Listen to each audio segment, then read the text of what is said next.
बीरबल की चतुराई। बीरबल अकबर बादशाह के दरबार में रहता था।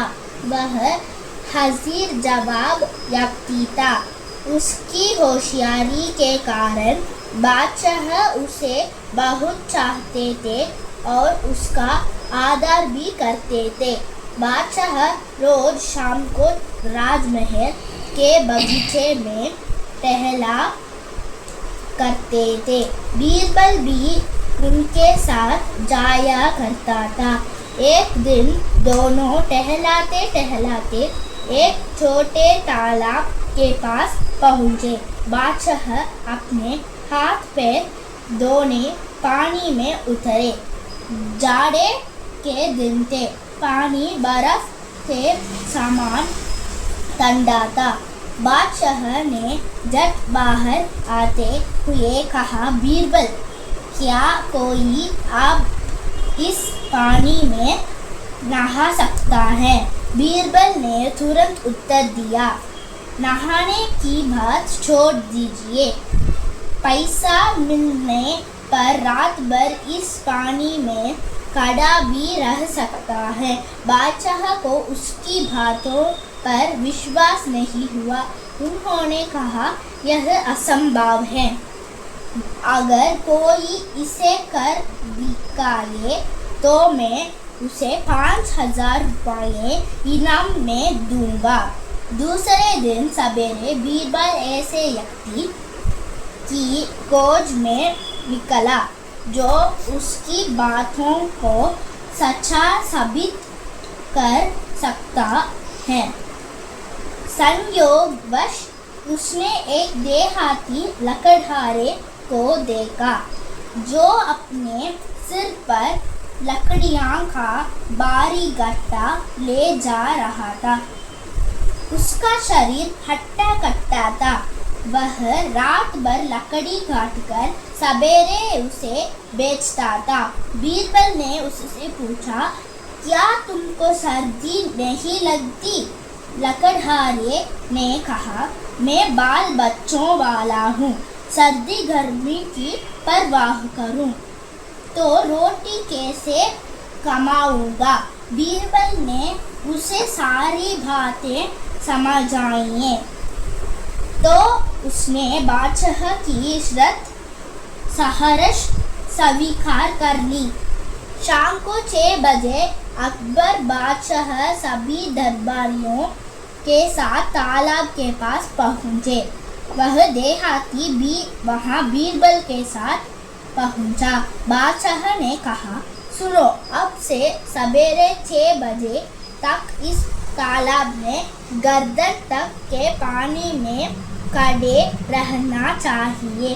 1 मिनट के लिए भी बाहर नहीं निकलना, समझा? तुमको खाना या पानी भी रात भर नहीं मिलेगा। बोलो, ये शर्तें मंजूर हैं?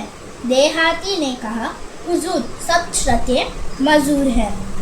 उसी वक्त वह जाकर गर्दन तक के पानी में खड़ा हो गया। बादशाह ने 2 नौकरों को उस देहाती की रखवाली करने के लिए नियुक्त किया। दूसरे दिन सवेरे वह देहाती दोनों नौकरों के साथ बादशाह के पास आया। बादशाह को बड़ा ताज्जुब हुआ। उन्होंने पूछा, तुमको जरा भी सर्दी महसूस नहीं हुई?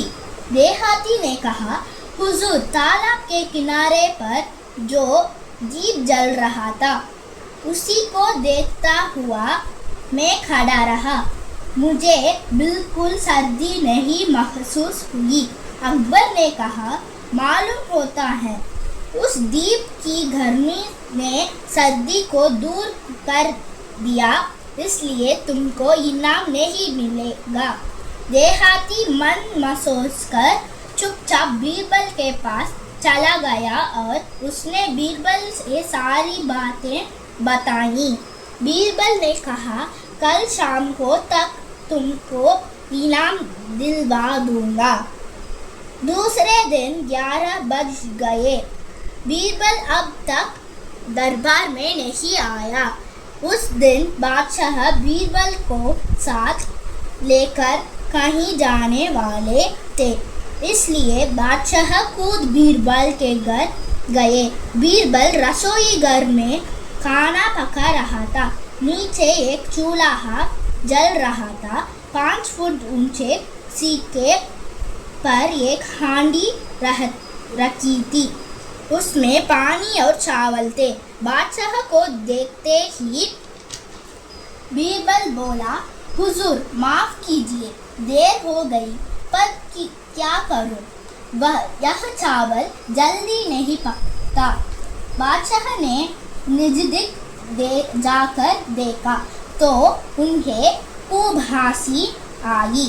उन्होंने कहा, बीरबल तुम कब से इतने बेवकूफ बने? चूल्हे का ताप 5 फुट दूर की हांडी को कैसे गरम करेगा और चावल कैसे पकेगा?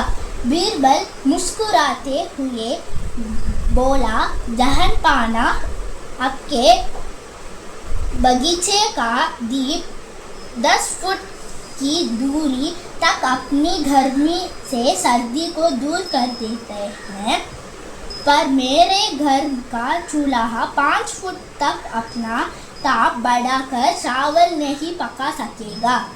अकबर को बात समझने में देर नहीं लगी कि बीरबल ने क्यों यह नाटक रचा है। उन्होंने तुरंत देहाती को 5000 रुपये